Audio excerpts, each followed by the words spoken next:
अस्सलाम वालेकुम दोस्तों, PSL सीजन 2020 के 25वें मैच में आज क्वेटा ग्लेडिएटर्स वर्सेस मुल्तान सुल्तान मध्ये मुकाबले होंगे। और आज अगर मुल्तान सुल्तान की टीम ये मैच जीत गई और क्वेटा ग्लेडिएटर्स हार गई तो क्वेटा ग्लेडिएटर्स के लिए क्या होगा।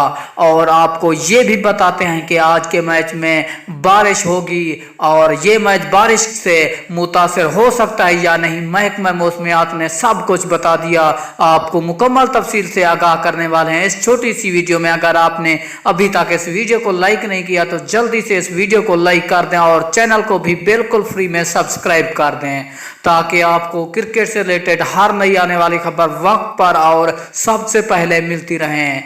जी हाँ तो दोस्तों, अगर दूसरी जानिब बात कर ली जाए क्वेटा ग्लेडिएटर्स वर्सेस मुल्तान सुल्तान के बारे में, तो मुल्तान सुल्तान की टीम अगर ये मैच जीत जाती है तो क्वेटा ग्लेडिएटर्स पर क्या असर होगा और आज का मैच बारिश की वजह से मुतासिर हो सकता है। जी हाँ तो दोस्तों, आपको मुकम्मल तफसील से बताने वाले हैं। और अगर आज की मैच क्वेटा ग्लेडिएटर्स की टीम हार गई तो क्वेटा ग्लेडिएटर्स की टीम PSL सीजन 2020 से बाहर हो जाएगी। अगर आज का मैच बारिश की वजह से मुतासिर भी हुआ तो क्वेटा ग्लेडिएटर्स की टीम बाहर हो जाएगी PSL से। आज का मैच बारिश से मुतासिर 80% हो सकता है, 80% बारिश के चांस हैं।